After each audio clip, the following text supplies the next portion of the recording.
Today is a huge news day in the world of Magic the Gathering because Wizards of the Coast has just lost its CEO. And this leads to a very big question. What is the future of Magic the Gathering going to look like now? Magic. I am a wizard! History. I'm an old wizard! The Magic Historian. My bones hurt. Greetings! Owners of fine luxury cardboard rectangles, my friends, I hope the day finds you well because we have gathered to talk about some very momentous news. As I said in the intro, Wizards of the Coast has just lost its CEO. Now, this can obviously have huge ramifications on a company. Now, this isn't a negative style loss from the perspective of it's not like the CEO of Wizards of the Coast got into an accident or passed away or anything like that. It's quite the opposite. In fact, he has been so successful as the CEO of Wizards of the Coast that he's literally being promoted to the CEO of Hasbro, which is astounding, I have to say. Genuinely an impressive accomplishment, right? We're talking about being put in charge of a massive corporation much bigger than Wizards of the Coast. This is the company that owns Wizards of the Coast. So what happened was we got an announcement from Hasbro. We're going to go through this now. I am modifying the CEO's name slightly because his name is not exactly YouTube friendly. So I'm going to use the last name Corks, even though that isn't actually his last name. Okay, so Hasbro today announced that its board of directors has appointed Chris Corks as chief executive officer, and member of the board of directors. This will go into effect February 25th of 2022. He currently serves as president and chief operating officer of Hasbro's Wizards of the Coast and Digital Gaming Division, a global leader in tabletop and digital gaming. Then there's some more information about who's going to replace him and things like that, but I do want to go on to the bottom part where it talks about how essentially he basically served as he served in this position with Wizards of the Coast since 2016 when he came over from Microsoft after being there for 14 years. And under his leadership, revenue at Wizards of the Coast has more than doubled, surpassing $1 billion in 2021. So basically what happened was Chris was hired and brought into Wizards of the Coast to take over. The main mandate that he was given by Hasbro was to build Arena. That was the situation. Build Arena, and then we'll go from there. But also he was given the mandate of doubling Wizards of the Coast's profits over the next 5 years. And he actually, astoundingly, apparently managed to accomplish that task. So as a result, Hasbro, look, you got to understand, they're going to look at every possible candidate. When we're dealing with companies on this level that have insane amounts of money on the line, they're going to be very particular with who they choose to take over. And this is definitely showing how effective what Chris did at Wizards was. But unfortunately, what he's doing isn't necessarily good for us as a player base. So under his guidance with the creation of Arena and everything, you have to understand, under his stewardship of Magic the Gathering, we have seen the highest prices, the biggest cash grabs, a baffling amount of products, and really low card quality. So we're seeing lower quality products being pushed out at a higher price point in a very successful way, right? Now, ultimately, they've done a good job of bringing more people into the game. They're bringing in way more money than people they're driving away. There are some people who are saying, this isn't my Magic anymore. I don't like the sci-fi stuff. I don't like the secret layers. I don't like the pricing. I don't like the number of products. Whatever it is, there are all these different things that particular people decide, hey, I'm done with the game for. But for every one person walking out the door, they have to be bringing in at least 2 or 3 because they're replacing the revenue that's lost by people leaving and at the same time doubling it up, right? So you have a scenario where on paper, this has been incredibly successful. However, underneath it all, I feel like a number of detrimental things have been done to the game. Obviously, the price points of the game, the increased focus on the secondary market, and card quality is a really, really big one for me. The fact that they don't put more effort into higher card quality, it's kind of been like baked into the company now of you can ship whatever poor quality product you make, these Magic players will buy it. It's true though. They can literally sell us damaged goods, right? And there will be people who will defend that and go, well, actually, those damaged goods have financial value in this particular subset as well. So Wizards of the Coast has really done a good job of kind of getting this community set up that supports overall what they're doing, but it feels like before Magic had really, really strong roots that would keep it growing strong. Now it feels like those roots have been like half dug up. There's some holes drilled in the tree and it kind of looks the same, but it doesn't feel as stable. And so over the long term, this can do serious damage to the game and the company. But the problem is these metrics, all this isn't viewed through the prism of how do we make us, the players, happy, because underneath it all, we're not actually really the customers of like Hasbro and Wizards of the Coast, which sounds strange, right? Because you go, wait, well, I'm the ones buying their product. But really, the customers of Hasbro, at least from the perspective of like a CEO and stuff like that, are actually the shareholders. They're the people who you have to keep happy. You have to keep your share price high, and you have to keep paying your investors, because that's how you keep your job. It doesn't matter how many Magic players are angry if the money is rolling in. All the people at the top keep their jobs. However, if the investors and stuff like that are getting angry and antsy, that's when heads start to roll. So the whole point is that they need to extract as much money from us as they can to give to the investors. And that had been done very effectively over the last 5 years. But in a way, again, like I said, I feel damages the stability of the game. So now you may be thinking, well, look, if he came in and he did this and you think this is bad and he's moving on, then, I mean, isn't this a good thing? Aren't we going to get a new CEO who's going to be even better? Well, you have this situation where now whatever CEO they put in place, here's the standard for you. You have to maintain the standard and exceed it, right? Because the guy in charge now is the dude who was in charge of Wizards. This is his strategy that was being enacted. Obviously, he believes this is the correct course of action you need to be taking. You're not going to be able to come in as the new CEO or COO of Wizards of the Coast and go, hey, you know what?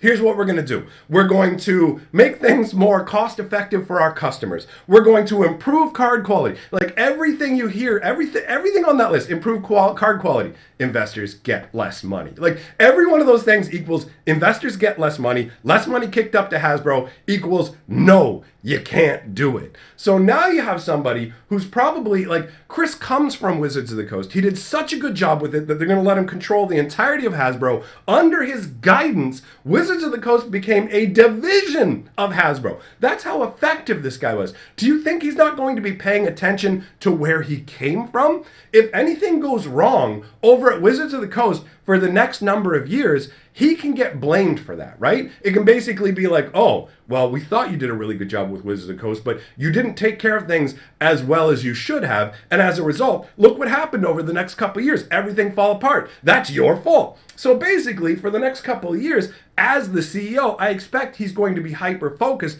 on making sure that Wizards of the Coast is delivering results. So being on top of the corporate team over there. Like, it's weird. The way that these companies work is Wizards of the Coast, I think of it as two different categories.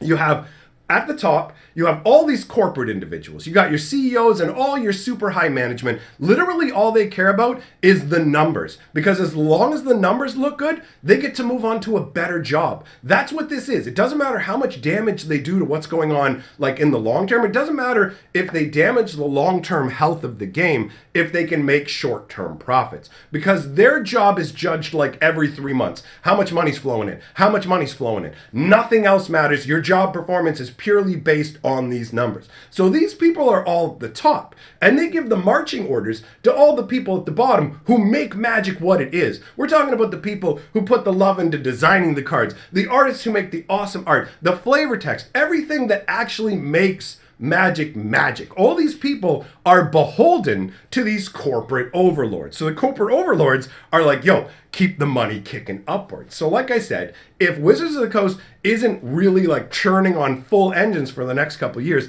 that's going to reflect poorly on the new CEO of Hasbro. So there's no way he's going to let that happen. Look at the rewards you get when you do well. He spent 14 years at Microsoft. Now after only 5 years at Wizards of the Coast, he's the head of Hasbro. If he does a good job there, who knows what corporation he gets to go to next. So the idea, when people have these jobs, it's not about serving the company. It's about serving themselves. It's about short-term gain, right? And that's what we're seeing. Look at what's going on with Magic the Gathering. We can see all the little things that come as a result of this maximization of cash grabbing. And I don't see an end to it anytime soon. The fact that Magic the Gathering pulled in $1 billion. Do you think the CEO of Hasbro is just going to be like, hey, you pulled in $1 billion. You don't have to worry about increasing that. You don't even need to pull in the same amount. That's going to be the new norm. He's going to be like, look, man, I pulled in $1 billion last year running that company, so I know it can be done. So either you do it or I'll find somebody who can, right? But here's the problem. The new guy who comes in can't do anything that's already been done, because that's already being done and is already part of the profit doubling scenario, right? So if Chris turns around and says to the new CEO of Wizards of the Coast, here's your 5-year mandate, you have to double the values, where is that money going to come from, right? We've already seen how much more can they increase products? It feels like there's not that much more room. We literally just saw them release a series. They just told us they're going to give us a new secret lair every single month all year. Oh, just hit my light. So let me get that fixed there. So basically all year, we're going to be getting a secret layer every month, getting all emphatic here thinking about it. So you get a secret layer every month, plus the other secret layers are going to be dumping on us. We've got Warhammer 40K. They're trying to put commander decks with every product. You've got Lord of the Rings stuff coming out. Like, there comes a point where they literally can't even design enough stuff to print it all fast enough. So where else do you find that money? Well, you cut costs. Where do you cut costs? You cut costs in things like quality and development. So your cards get more broken and insane because you're like, we'll fix them later. We'll nerf them on alchemy, whatever it is. Do you know what I mean? Something like that. And then you get another scenario where it's like, okay, well, what else do we do here? It's like, well, let's reduce card quality. Do you know what I mean? Like, let's find cheaper ways to make these cards for less. So we keep going further down the chain of poor production. You may not know this, but there was a point in Wizards of the Coast history where they made a set that was printed to such poor quality that they said, we can't release this. This would be so bad for our reputation. And they burnt the entire set. It's all gone. Barely any of it made it out into the wild. That's the Wizards of the Coast of old. The Wizards of the Coast of this era is, we've got a bunch of horribly misprinted cards. Ship them, whatever, who cares? Just send them out. Like, it's to the point where if you get cards that only have minor, are your cards just curled or a little bit scuffed? Yeah, we don't consider that enough of a defect to fix anymore. Like, if you contact Wizards customer support, there's literally levels of poor quality cards